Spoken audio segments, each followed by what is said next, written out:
the greatest comment I've ever received is like, "Oh my gosh, like you're my favorite YouTuber." And I'm like, dude, I'm not a YouTuber. I'm like just some guy like posting videos. I would like record myself creating this art and I'd post it there too. So I guess I've always wanted to share um, my creative side with the world. All right, go ahead. Here we go. For the uninitiated, Mannysirskiii is a fighting game YouTuber whose passion, competitive drive, and camera presence have gained him 15,000 subscribers just in the past year. If this trend continues, and I personally think it will, you're going to be one of those lucky few who discovered a superstar before he blew up. I hope you enjoy.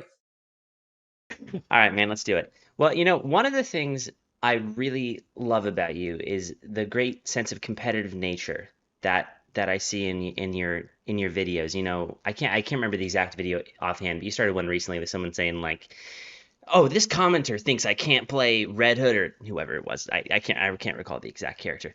And I'm just curious, where did you get that sense of competitive nature from? I have my own theories, but I would love to hear it from the horse's mouth.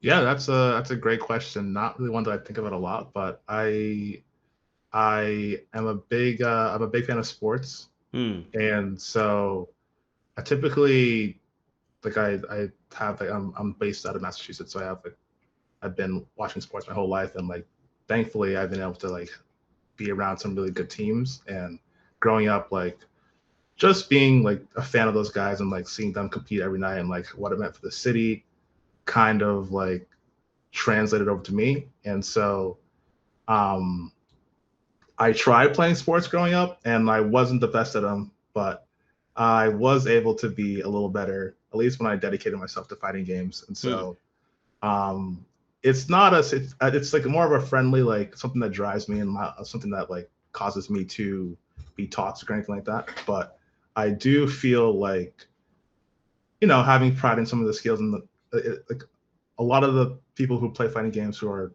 pretty good at them, they do spend a lot of time like working on their craft and just having a little bit of pride in like the time that you put in, and that is kind of how I see like where I got that competitive spirit from.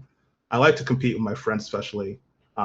I just find like that like competition in a good manner is really like, something that is healthy, and so that's kind of where I see how I got that from.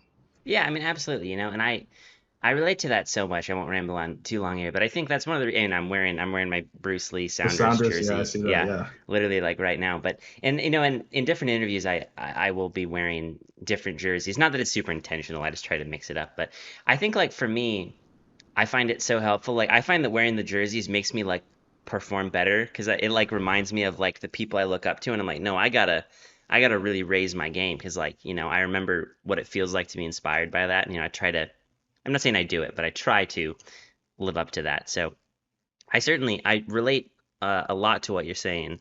Tell you what, let's ping to this one since you mentioned sports. You know, and I study.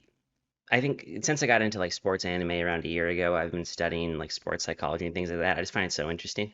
Uh, And one of the things I hear athletes talk a lot about talk about a lot is how important their mentality is to their performance. Zlatan Ibrahimovic said something to the effect of, mentality is 50% of sports.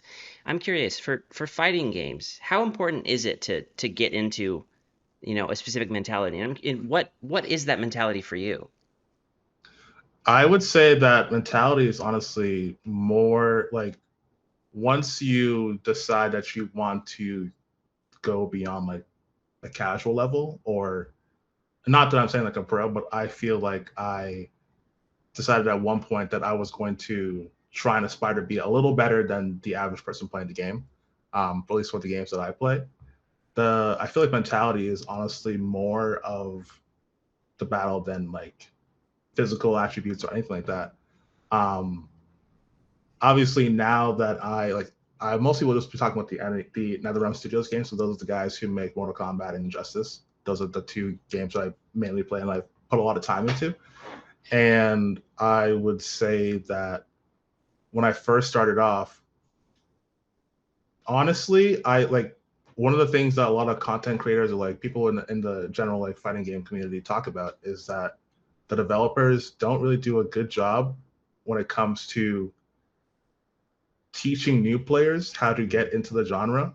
And so when you want to get to a level where you're just doing more than just hitting buttons. Like I remember I was in high school and I was learning to play the game and I play online, and you had to lose like 10, 15, 20 times in a row to even to even know what you don't know. And so for me, the mentality is, and I always like say this when I'm talking to like my friends who like maybe play a little bit and they want to get better. Like you have to be okay with failure and you have to be okay with losing.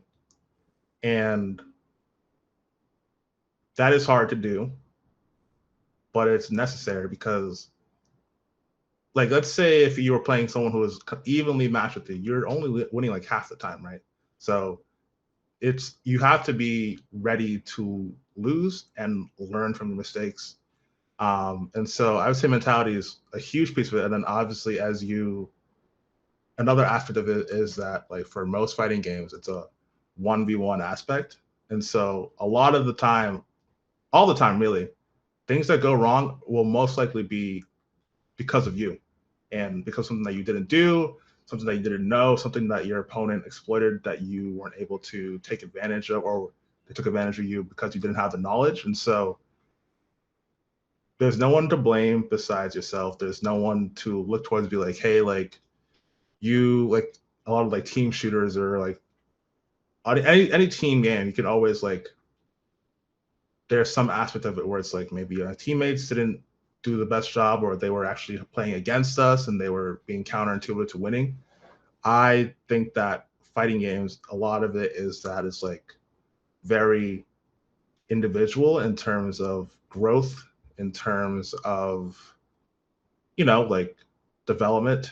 And that is something that entirely is down to your mentality. And so that's something that I've now when I want to learn a new character in these games that I play, like the mentality of okay, like even though with some character I'm already like at a certain level I'm very comfortable at, learning someone else is an entirely new ball game. So even though I feel like I'm good in one area with this character, with a new character, I have to start from day one. And a lot of the times, like even in some of the videos I like record now, like some of the ones where I'm like, okay, I'm learning a new character in a certain amount of time, and I run into someone online that I am not to say I'm cocky or like whatever, but I feel like if I were fighting the character that I've played, 1,000 hours with, I could beat this person. And something in my brain is like, oh, I hate this feeling of losing. I want to switch to my guy and beat them, but the purpose is to try and learn something new. And you have to get over that feeling of like, okay, I've lost. Losing should not be the end of the world. It should not be a deterrent to your growth. And so I do feel like mentality is more than, I would say it's even more than like 3/4 of the battle, honestly. Yeah, I mean, 100%. And there's so many great pieces there to pick up. It's an embarrassment of riches, certainly. But tell you what, I'll pick out this one. I've heard Michael Jordan say, and I'm curious if you find this. I think I'm hearing similar ideas. He has said that you learn a lot more from your losses than your wins. Is that? It sounds like you find the same thing to be true. Yeah, I would say that for the most part because when you win, you pretty much like everything went right. When you and like like let's say I have a game plan to try and do XYZ and I was able to accomplish that, then like I feel like there's not too much like there's a lot more to learn about hey, I tried to do XYZ and it didn't happen. I thought it would happen. Why didn't that happen? So a big thing that like people who play competitively they do is that they will even watch their own like fights what they lost and they will analyze and see like oh I was in this situation and I made this mistake, let me work on this to not have it happen again. But that doesn't really happen when you win.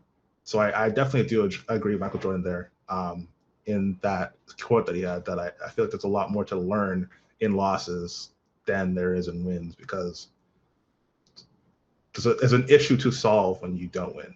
Yeah, 100%. Well, I think you touched on something there that is so interesting about fighting games to me, and I have very little experience in fighting games. When I was a kid, I played a ton of apparently people hate this game, but Mortal Kombat versus DC. I Yeah, like I yeah. loved that game. I think it's big. Well, I don't want to ramble on too much here, but I think like you said, I find it really hard to pick up fighting games nowadays because like there's so much stuff to learn. It like there's like air escapes and there's super moves and like I was trying to play Yeah, Injustice. There's clashes. There's legendary gear and all this stuff. I'm like yeah. it's just too much for me. But I Uh-huh. think one of the interesting aspects about the genre is I think what you said is that you know if something goes wrong there's a reason for it. Maybe it's something you either didn't prepare well enough, you made a mistake, you missed something, your reflexes weren't good enough, whatever it may be.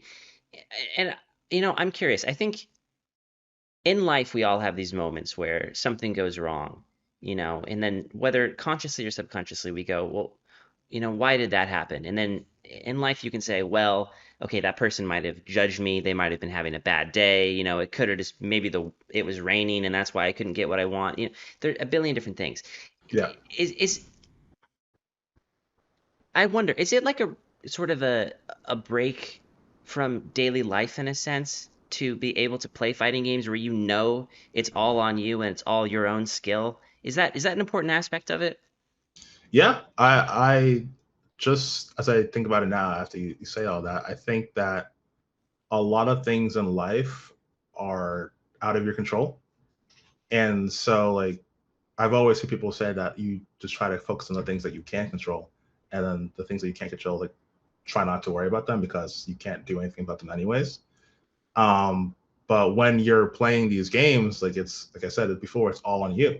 And so like you can control you can control a lot more of the aspects of it than you can in your regular life. And the goal of the other player is to try to limit as much control as you have as possible. So it's kind of a struggle there in which have to see who can kind of impose their will. But I feel like at the highest, like someone like one of the best players in the game, Sonic Fox, like I will not be able to beat him because he spent so much time working on his craft and controlling all the aspects of the game there that he has there. And that's a certain level that you will never find in the real world. And so I think that's a different it's kind of like an escape almost, or a different universe where you have a lot more say into how things happen to you and and your success. And that is something that is very cool to me. Yeah, I mean, it's so great to hear you say that, and well, this reminds me a little bit. I got the chance to interview some months ago. I can't remember exactly when. This he a former professional freestyle skateboarder named Keith Butterfield who later went on to, be a sergeant in the Marine Corps and, skateboarding was kind of just one part of his life, but Yeah. he told me that the discipline and the focus that he kind of honed through skateboarding he applied to everything else in his life. I'm curious, do you find that to be true? Do you find yourself using the lessons that you learn from fighting games in your daily life? Yeah, I feel like one of the main things is like recovering and moving on from failure. I would say most recently, like my day job is in the financial field, and last November I had a test that I studied like 3.5 months for, like every day, and I just barely failed, and I was like pretty Oof. devastated to like get that, and I was like Mm. like 3 months down the drain that I could have been hanging out with friends or whatever. Um, but I was like, you know what, I set my mind to do this and I want to get it done. So I took it again last Thursday. I've been really busy, but I took it again last Thursday. I studied it again for another like 3-4 months, and I felt a lot better coming out of it than I did the first time. And so hopefully, in a few weeks, I hear back that I passed. But I feel like resiliency is something really important that can be taken away from fighting games, and the way that I interacted with them in the past. And so I feel like That definitely plays into it. And I'm not sure if that's just who I am or that's something that I've developed as, I've come to spend a lot of time playing these games where I have to, you know, accept failure and keep going. But I feel like there's some interaction there, and definitely either chicken or the egg came first. I don't know, but it's definitely touched positively on other aspects of my life. You know, you strike me as a very focused, a very disciplined person. You have, well, I mean, I guess I don't know if you consider it a hobby or a second job or whatever, but you have the fighting game thing, which is doing phenomenally well for your channel, and and you're going to keep doing better and better with that, no doubt about it. And you have, your finance career. I didn't know you were in finance, but you have a day job you do as well. I'm curious, do you have or do you make time for other hobbies? Are there other things you want to learn, or are you pretty content with the kind of stuff you have in rotation now?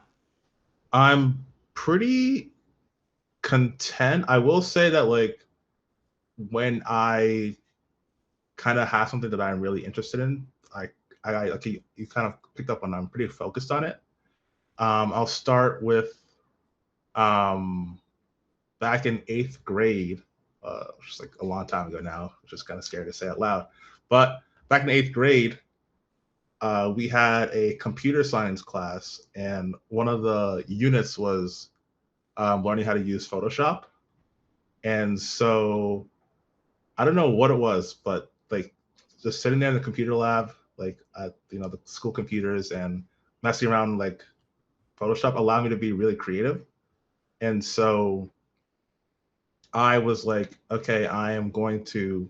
I was like looking forward to computer class like every day whenever I had it. And so eventually the unit ended, and I was like, well, I'm not ready for this to be the last time I've like done any like graphic design or played around with that. And so I like figured out a way to get Photoshop on my laptop, and I decided that I was going to be better than what I was when I was learning it in school. And so I looked up YouTube. I was really interested in like making sports or graphic design, and so I had an Instagram page where I would just like make something and post it there and like sports designs and sports edits.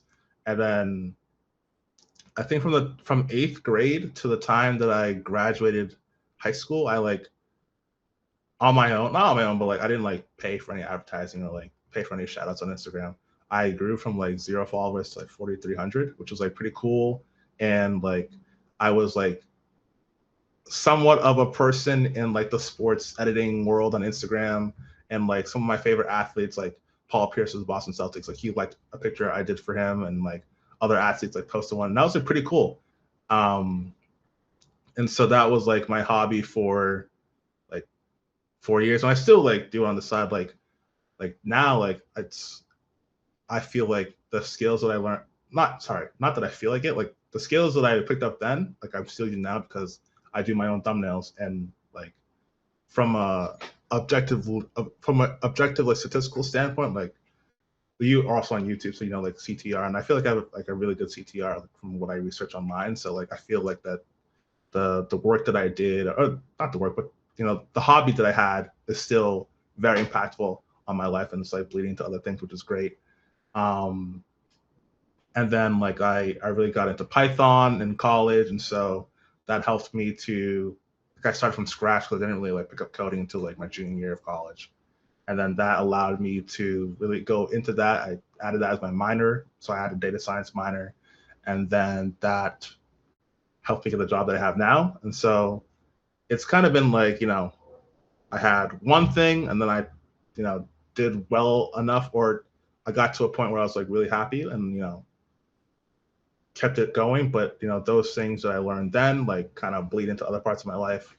And so it's not that I have like left those things, but they've kind of become like part of who I am, or they're still prevalent to these days, and that allows me to spend energy on other things that allow me to you know develop other hobbies, and then that also bleeds into other things. And so right now it is like I actually did try in the past. This is like the first time that I was like active on this YouTube channel.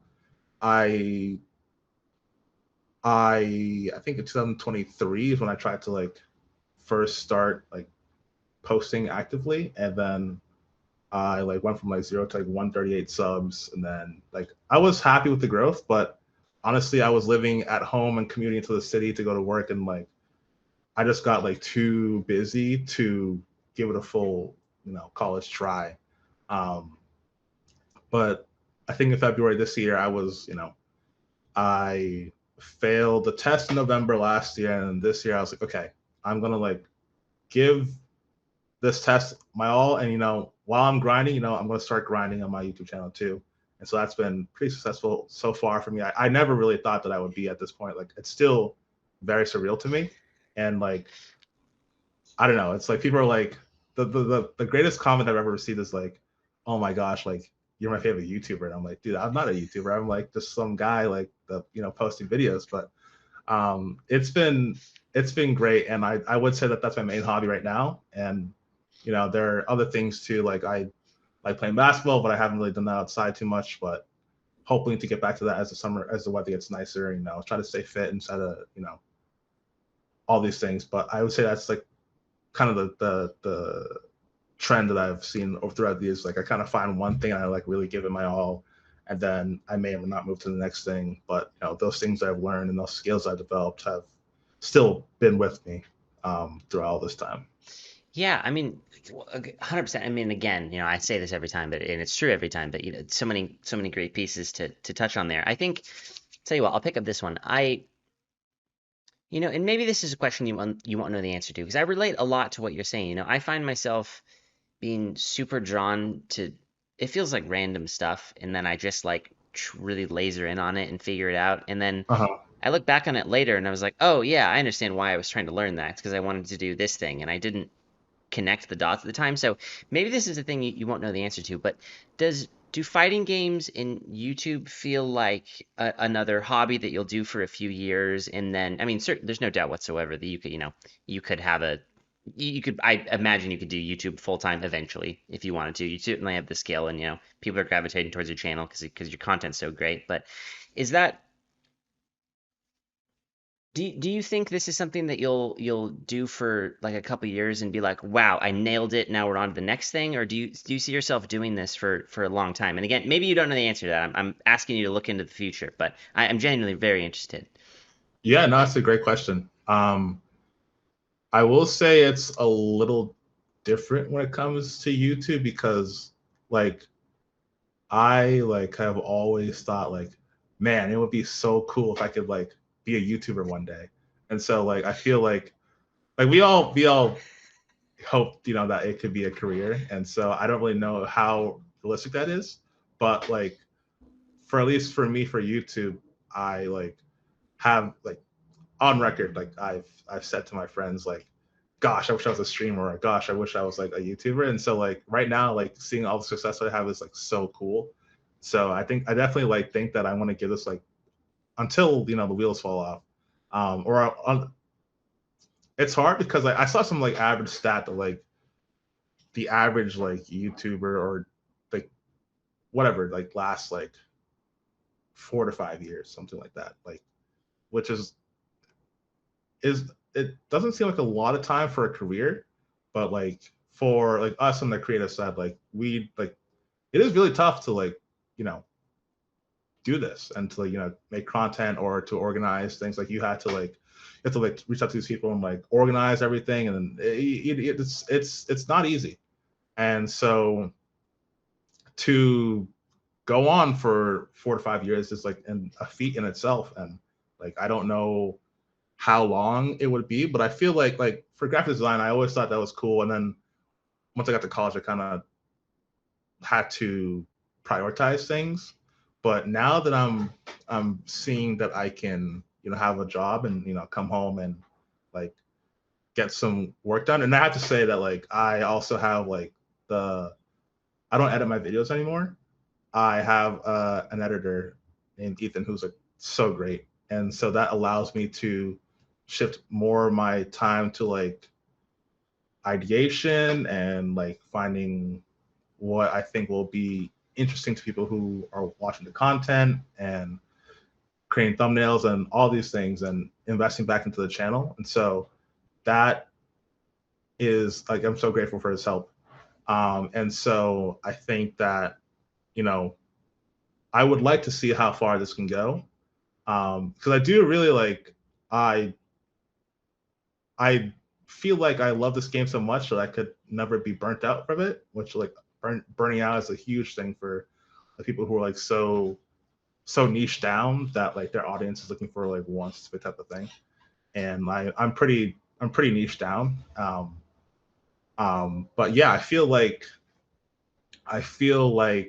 this is something that I want to take for as long as possible. I don't really think that you can, at least for like even for graphic design, I don't think that I beat it, like quote unquote beat it. I feel like there I have a friend who I went to high school with that we did graphic design together. And like he does it as his career now, and I'm in such an awe like how talented he is. And I know that he's like there are levels to it, and I don't feel like I've perfected it at any sense. It just kind of was a shift of interest. But I do feel like YouTube is like the one thing that I want to go for as long as possible, and uh, see where that goes. So I definitely don't think I'll be like, oh, I finished like YouTube, or I'm good with like getting like to a certain goal of subs or whatever.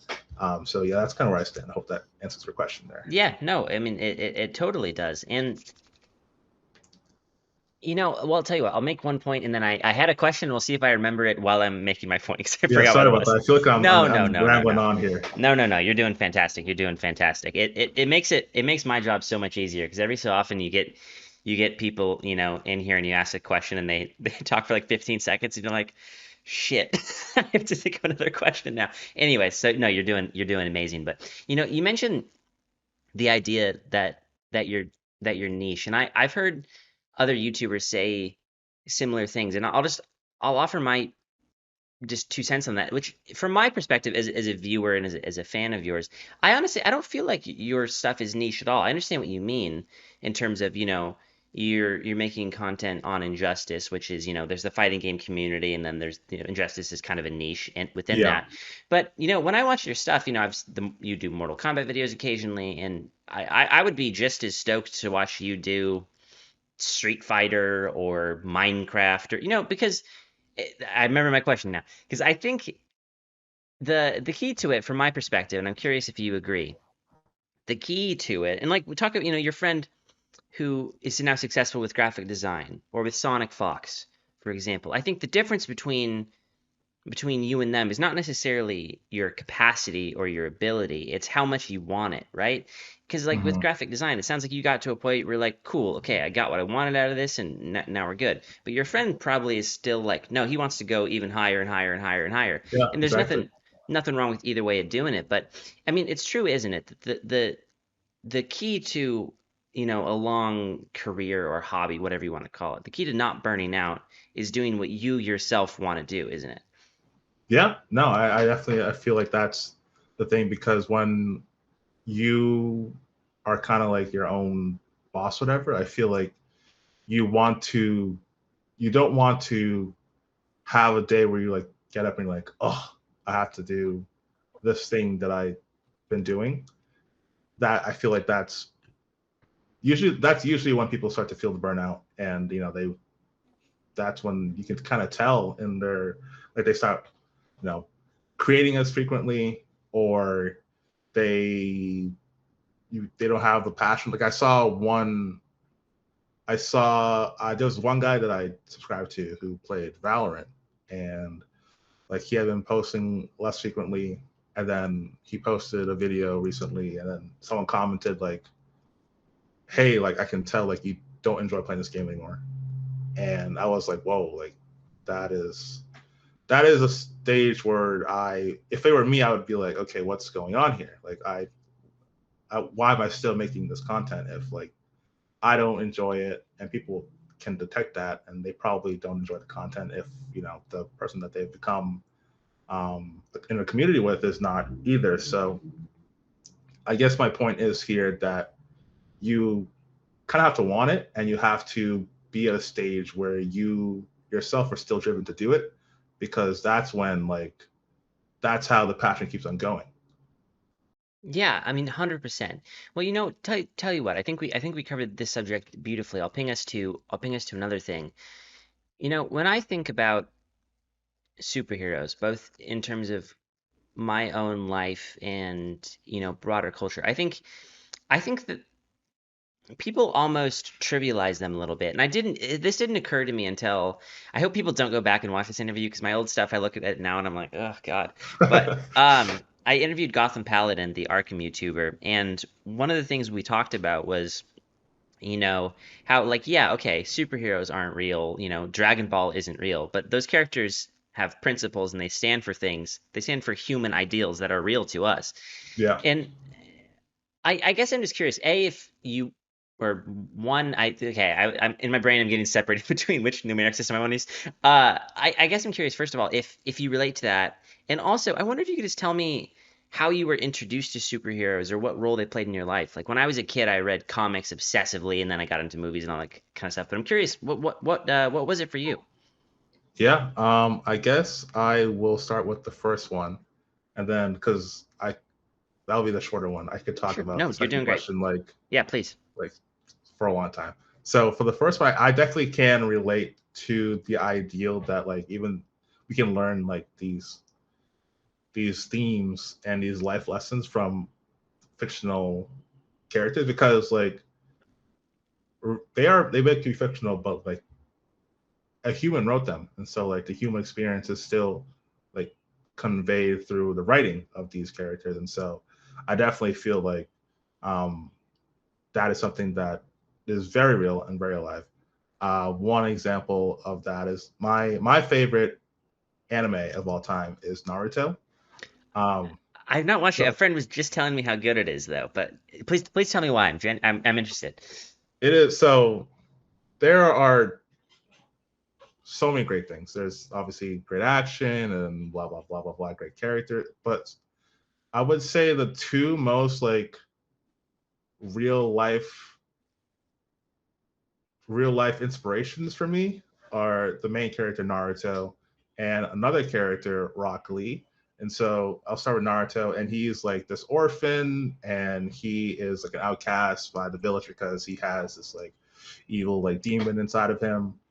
And like his entire thing in life is that like, you know what, he, no matter what people around him say, like he is going to prove to them that he can achieve the highest like title in their village. And like he always says like believe it, like I am not going to stop until I become this, like it's called the Hokage, and he's not going to stop until he becomes that character and that figure. And like watching his growth from the first like part one of Naruto into like part two, it just was like such. I felt like I was watching like my own like brother like develop and prove all the haters wrong and get stronger every day. So that was one character, and then Rock Lee, who was like I think he's like based off of Bruce Lee maybe, or like something like that. He's a martial artist in a world of like these ninjas who basically all have like a magic system to them called the chakra, and he cannot do any like cool magic to that. So he's like the one of the one people in the world who like has to just like throw hands and like fight with his like disadvantage kind of. And he does not allow that to fail, like to stop him from becoming as great as he can be. And he goes through a lot of hardship. He almost like dies, and like there he's told like, oh, like sorry about the spoilers. I'm trying not to give too much away, but he's like told like, oh, like you'll never be able to like fight again.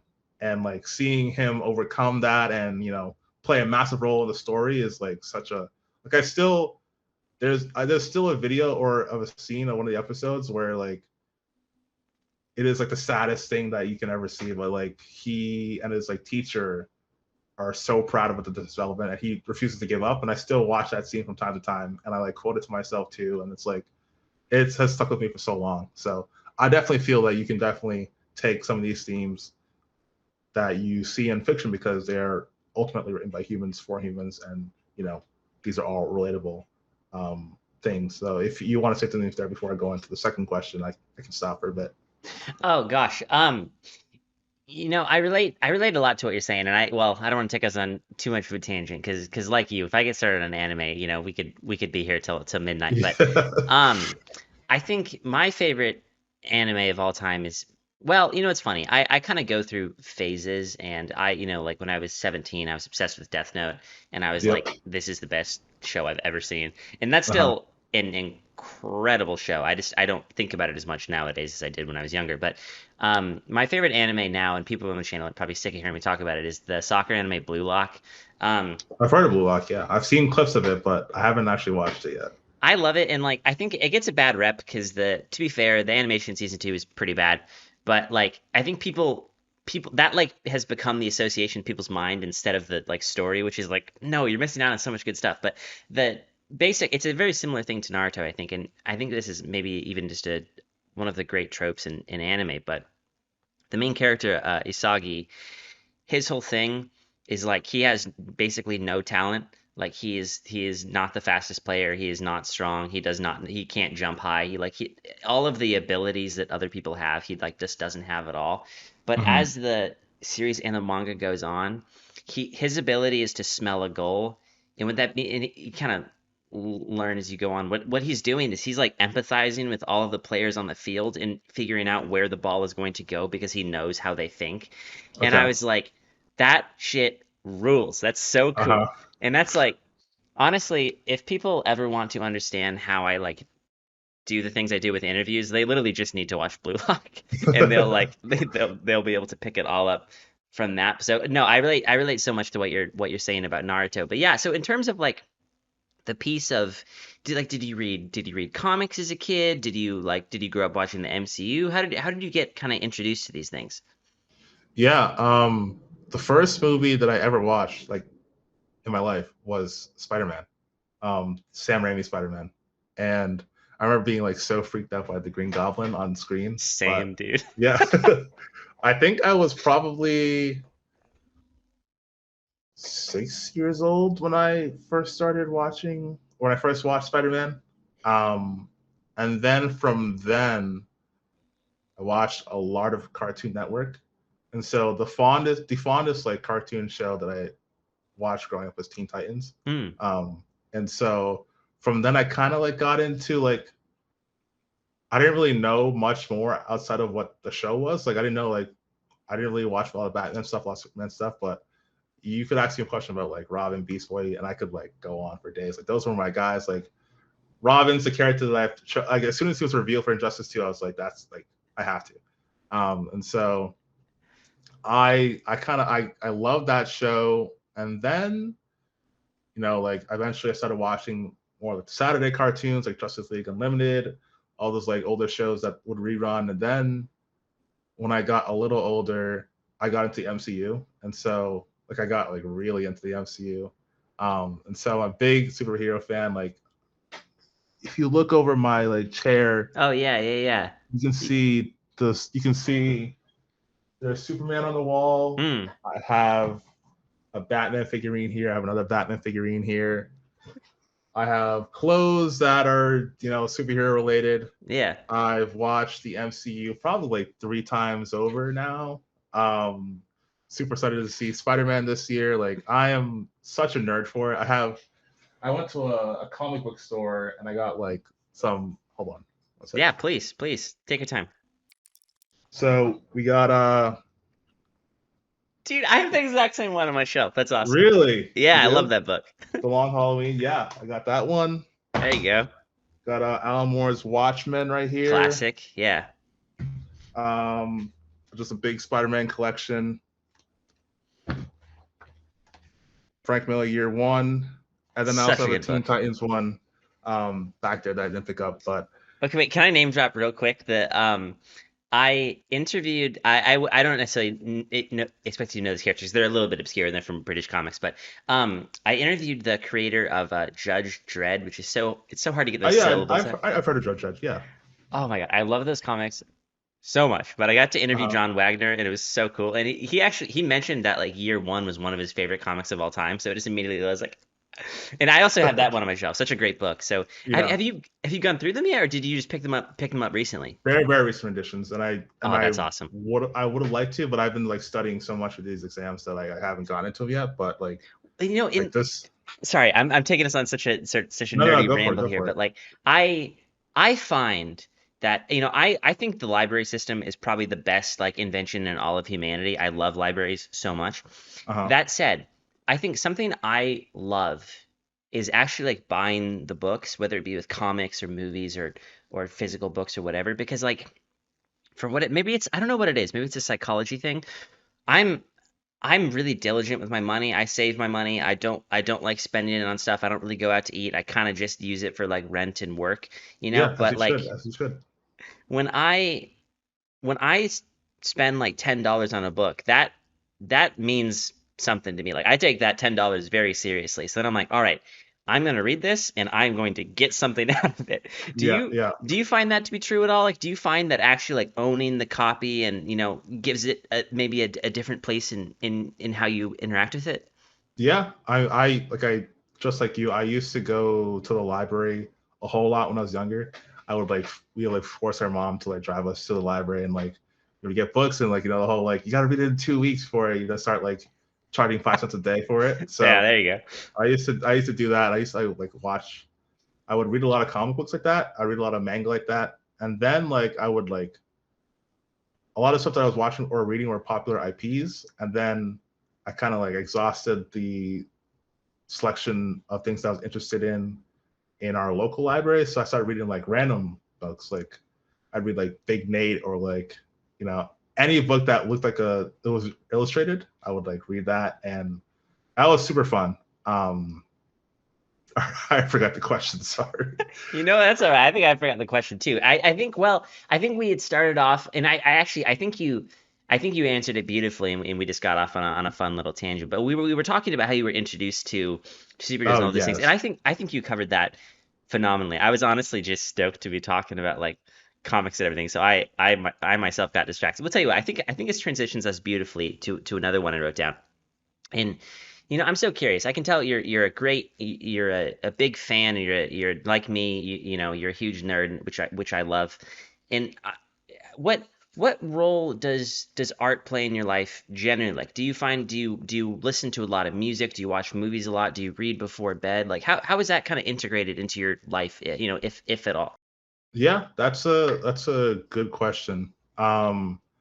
I tend to be very comfortable in my room and being on my own. I live with roommates, but I feel like a lot of time I spend kind of in solitude, which is I could be okay with that. Mm, And it's not that I do love social time as well, but I feel like a lot of my time is spent like in my room, especially when it's like I'm studying for an exam or like I'm working on content or just trying to like just have some downtime after work. And mm. so like a lot of the time I'm listening with my headphones. I really love my like Sony XM4 headphones that I got recently. They're like just like noise canceling, and I listen to a lot of music. I try to like listen to some newer things every now and then. So I do that. And recently, I think last year, I finally got a Letterbox account. So I've been trying to be proactive in watching new movies. I'm like the worst person you've ever met when it comes to like watching classics. Like I haven't seen a whole lot of classics. Like I just recently knocked off The Godfather. Oh, Um, so good. so great. Yeah, I watched the first two. People were like, "Don't bother with three," so I won't. But like, there are so many things I haven't seen. So many different like I haven't seen The Sopranos. I haven't seen Terminator. I haven't seen a whole lot of classics. I'm trying to like knock them off and give accurate ratings to them. So there's that. And for my downtime, I still like to like try and create graphic design for sports. I'll make my own backgrounds on my computer, and I feel like I'm so grateful that I learned Photoshop back in the day because that's like such a huge like creative outlet for me. And Absolutely. Yeah. I had a an older YouTube account that I will like post like I would like record myself creating this art and I'd post it there too. So I guess I've always wanted to share um, my creative side with the world. I've still very much and artsy person, I guess is the word to use there. Like I like music, media, creating art, all that. I feel like that's like such a huge part of the human experience. And like some people only listen to music, and that's okay. Some people only create like I create music. There's a point in time where my mom wanted me to learn the violin, and I didn't stick with it. But I feel like there are so many different ways to be artsy and have art in your life, and so everyone just finds their own way or different ways that they're able to do that. So yeah.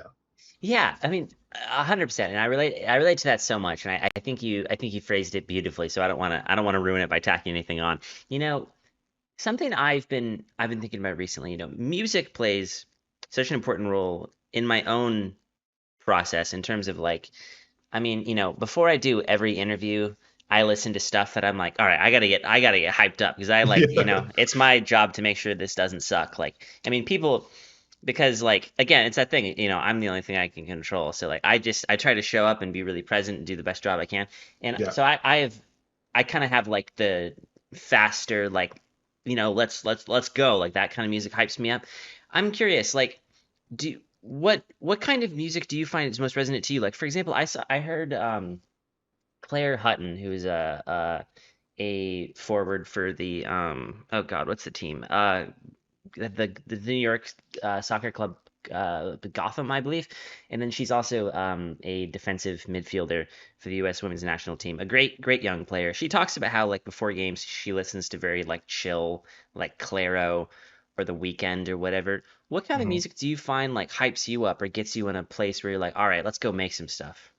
Yeah, that's a good question. I feel like I listen to a lot of rap, and so I feel like that is something that kind of gets me in the mood for whether it goes to the gym or I'm like creating like content or whatever. I feel like I listen to a lot of like Future, a lot of J Cole. I love J Cole. He's like one of my like top Spotify artists like every year. Um, and basically just anything that has like that kind of sound to it like gets me like going. But also like for other aspects of my life, like this might feel like really weird, but like I'll listen to like games that I played growing up. I'll listen Hmm. to the soundtrack for them. Like I'll listen to like Pokemon like Fire Red, like trainer battle music. Hell yeah, Or that's awesome. Sonic 3 is one of my favorite games of all time. Yeah. And I when I was studying like the last like 2 weeks, I would like go on this YouTube channel that has like a playlist of like every Sonic game. I found the game that I like and I listen to it from like Act One, Zone One, all the way through the end of the game. And I just like I do love nostalgia, and that's one thing that also like kind of I tend to gravitate to a lot of stuff that I like already, which does kind of hinder the whole like exploration because there's so much to listen to out Mm. there, and I I do like knowing that I'm going to enjoy something before I listen to it. So I listen to a lot of stuff that I already like. That's kind of my not to be a sidetrack here, but that's like my philosophy on food. I'm a very picky eater because, like you said, like I'd hate to like spend money on something I don't like. So people are like, "Dude, you got to grow up." But that's that's something that I kind of like. I like what I like, and I try to like. I typically will gravitate towards that, but I've been trying to expand a little more recently as I've gotten a little more mature. But definitely like when I want to get in the mood, like I have like a trap playlist where I'm like, okay, like headphones on, full blast, like let's go do this thing. I relate to that so much, and I guess well, I'll ramble on about this, and hopefully it's interesting. I think one of the strategies that I found, because I share that same struggle of like, I want to find new stuff and I want to expand my horizons, but also like I kind of just want to not feel crummy today, so I want to kind of know that I'm going to like something. And Yeah. one of the things that I have found is I will kind of once I establish, excuse me, something that I really love, like okay, for example, in 2022, I think I got really into Nirvana Okay. and like listened to well, not so much like Bleach or Insecticide, but they're In Utero and Nevermind like just every day, pretty much. And then I was like, cool. Okay, I kind of get it. And I still love the music. I just don't listen to it as much, but like I felt like I kind of understood it. And then I was like, okay, well, I want something new now, but but so the way I kind of hacked it was I tried to think about it in terms of like timeline.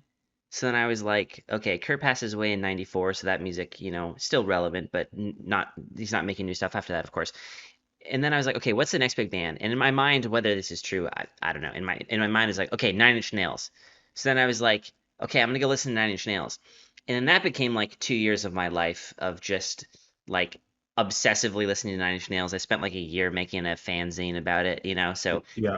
I got really into it. But uh I guess I don't actually have a point or a question with that, but I relate a lot to your struggle, Yeah, certainly. if I could just jump in real quick, Please, it's please. funny that you mentioned Nirvana because you said like just tying some themes here. Like I'm big like movie, not movie nerd, but like a big like DCU, MCU nerd, like those heroes. And one of my favorite movies I've ever watched was the Batman. And then I remember the scene where in that movie, like um, Yeah, something in the way. something in the way is playing, and I was like, wow, like the emotions, the aura of this scene, like wow, like I want to hear the song again. And so when I left the theater, like a couple days later, I was listening to something in the way, and then I was like, oh my gosh, I love this. So then from that to smells like Teenage Spirit, Yeah, Smells Like Teen Spirit. Yeah. and then so Teen Spirit, yep, and then there's one more song. Um, Oh, it's always hard to remember on the spot, isn't it? it's the same album, Is it I think. Lithium? Yes. Yeah, love that song. And so like it's kind of funny how like these things are all connected, and like a love for one thing can kind of introduce you to something else. Yeah, I mean, 100%. Well, I have two story times on that. I tried doing I tried doing Lithium at karaoke, and I made two mistakes. One, I was sober, which is not for me. Not saying people need to drink. For me to do karaoke, I need to be a little Yeah, sauced. sure. But the other part was I didn't read the lyrics, and because like when you hear Kurt sing it, you're like, okay, this is easy, this is awesome. He makes it sound effortless. And then I looked at the chorus of Lithium, and it's literally all just the word yeah, like over and over. Yeah, And you don't think about it because Kurt's doing it, and you're like, this is sick. Like this is right, what a great song. But then you go up there and you're like, yeah, yeah. You do that for a bit, and then it's like another screen of yeah, and you're like, fuck, what do I do? And then you get one more of them, and you're like, okay, well, thank God that's done. And then you get a second chorus, like, right. what the hell's going on here? Anyways, that and it's so funny you mentioned the Batman in that scene because like that was right when I was getting into Nirvana, and then I saw it, and then that was like this rules. That was such a Yeah, great mix of like the oh god, honestly, I'm just totally rambling on, but I love that movie. I only saw it once, but I have great memories of it certainly, and I think Robert mhm, Pattinson was such a fantastic Batman, and he was also I the thing I agree. love about it so much even beyond the Batman thing, I thought he was by far the best Bruce Wayne. Like I thought that was the first time they'd really explored that side of the character, Yeah, and just I felt like that was such a great way of representing him in terms of like having this, you know, depth of emotion, but like not really fitting into the world or like not knowing how to make yourself do something worthwhile. Maybe I'm projecting way too much onto the film and that song, but that's kind of just what it reminded me of. So yeah. I absolutely love that. Well, you know what? Tell you what, I honestly I try to end on a high note, so I might try to get us out of here with this one and potentially any follow-ups we may have. You mentioned um, how much you loved Teen Titans and how much you that was kind of one of the reasons you gravitated towards Robin. And I'm just curious, how do you go through? Because it's such an interesting question to me. Every player tends to have their main. I think actually I was gonna try to remember Sonic Foxes, but I don't want to get it wrong. Uh, Well, he means like so many characters that doesn't really. Like, he can play the whole character at a high level. So yeah, I'm gonna say that that's why I didn't remember. But I think the process is so interesting to me finding your main. And for you, with we didn't mean to be Robin. You do different characters and you learn different characters, of course. But what was it that made you gravitate towards Robin? Was it just that initially you had that big interest in him, and then you liked the moveset? I'm, I don't know how to phrase this question, but how did that come about? No, that's definitely a great question.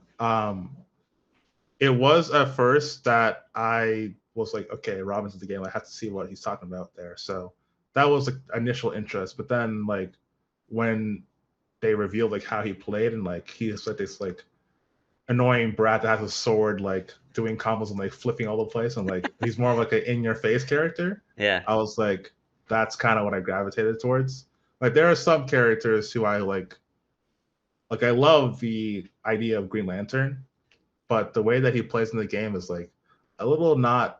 It's not like doesn't gravitate. I don't gravitate towards it, and I feel like that is something that kind of happens a lot in fighting games. Is that like the coolness factor can honestly like cause you to do a lot of crazy things. Like there are people who like never played fighting games before that like got into like Dragon Ball Fighters because of like how cool and like how true to the anime it was, and like seeing like their favorite fighters like playing in this like new like space of like fighting game compared to what like typically was in the past. And like I was just very much like, okay, like I like the character, I like how cool that he looks like to be playing this kind of style. Like if he were a character that kind of sat full screen and would like his game plan was to like be full screen and like stay away and keep away and like zone the other person out, I probably like, as much as I love Robin, I don't think I would play him.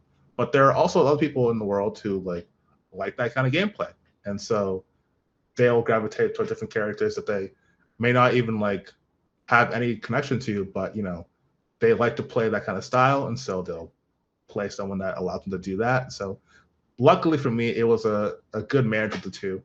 A character that I really loved and like had like fond memories of growing up with a playstyle that I loved, and that's like that's why I don't get bored after so many hours with one character out of like 44 characters in the game. Like I can still play him because I have such a like huge connection with my childhood, and also like the way that the actual character plays in the space of the game and the context of the game is really appetizing to me. So that's kind of how I landed there. Well, actually, I'll be greedy and I'll try to sneak one more in Yeah, for if I sure. could. I think you're certainly a very entertaining video creator. You're a very captivating personality, no doubt about that. But you're also I can't remember if I already said this in the sentence. I'm so, but you're also a fantastic fighting game player, and certainly relative to me, you're Sonic Fox. Compared to what I can do. Yeah. But I'm curious, when people come away from your videos, would you rather them be thinking, and maybe this is totally a false binary. If it is, I'm curious. Would you rather them be thinking, "Oh, that was super entertaining. I had fun with that," or like, "Wow, Manny really knows his shit. He really knows how to play this game." What impression would you like to leave them with?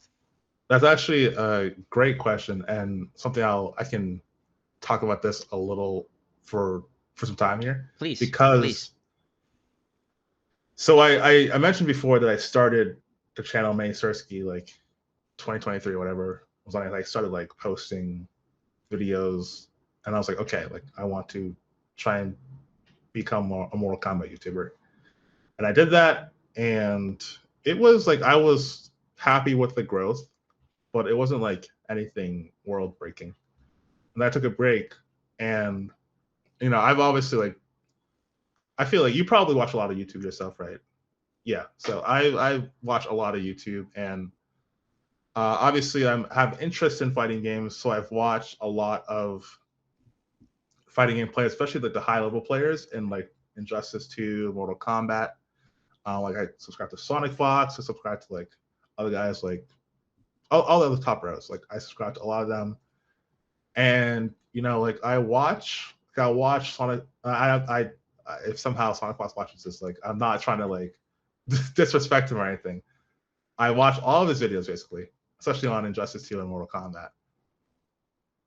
But I feel like the driving force there for me watching them is because I like the game so much And to give like a general like overview of the content that he makes, he is like he basically uploads himself just like playing, against other people.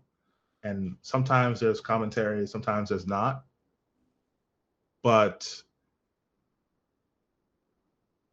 what I'm trying to say here is that like I mostly will watch it because I'm like so entrenched in the niche and I'm like curious as to, just watching because there's like awesome skill. But someone who doesn't follow the game, right? I feel like it's gonna be a hard sell to give them to, like attention and like someone's like personal time is like a really valuable thing. And most people won't want to in this day and age, like there's so much thing vying for your attention. Like just watching like someone play like raw gameplay, no commentary, I feel like is not something that is going to fly much anymore, even for someone who is hands down the best player in the game. And so the best comments that I receive that like make me feel like I'm like, wow, this is like I'm doing a good thing here. And I've gotten a lot of these. Is like people were like, oh, like I don't even play Injustice 2, but I'm still watching because like I'm having so much fun like watching the video. Like it's so entertaining. And I know like I am like I know that I'm not the best player at the game and I never will be. But the fact that I can like get someone who doesn't even have any ties to the game or has no like they don't care about Injustice 2 really, like they don't. But the fact that they will like sit there with their own time and watch a whole like 20-minute video because of the entertainment value that I can bring to them is like the best thing ever. So and I kind of use that as the strategy when I like came back in February and I was like, okay, like this is what I want to do. And like I like sold it to my editor Ethan. Like I was like, yo, like I feel like there's a huge gap in there's a huge like demand that is not being met. I watch a lot of Fortnite. I'm a big Fortnite fan, and I watch a lot of Fortnite creators, and I feel like they are a lot better when it comes to like telling a story.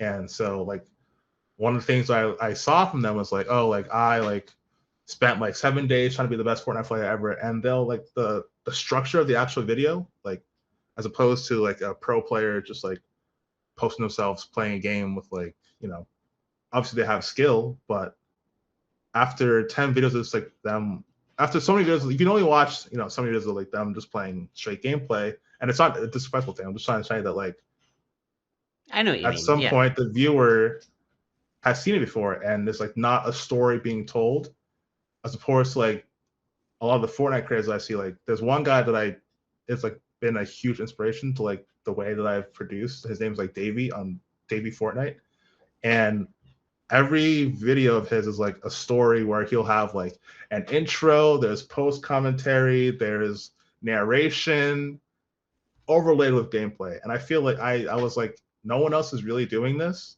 in my niche or my sub niche. I feel like if I can, do this well and I can entertain, I want to be able to entertain people who don't even care for the game. That is the point that I'm trying to, that's my goal here. So to make a long story short, I want the takeaway to be like, hey, I was entertained by Manny, not like, oh, Manny is the greatest player ever. Because at the end of the day, I want someone to be like happy that they watched my videos. And another person who actually is like my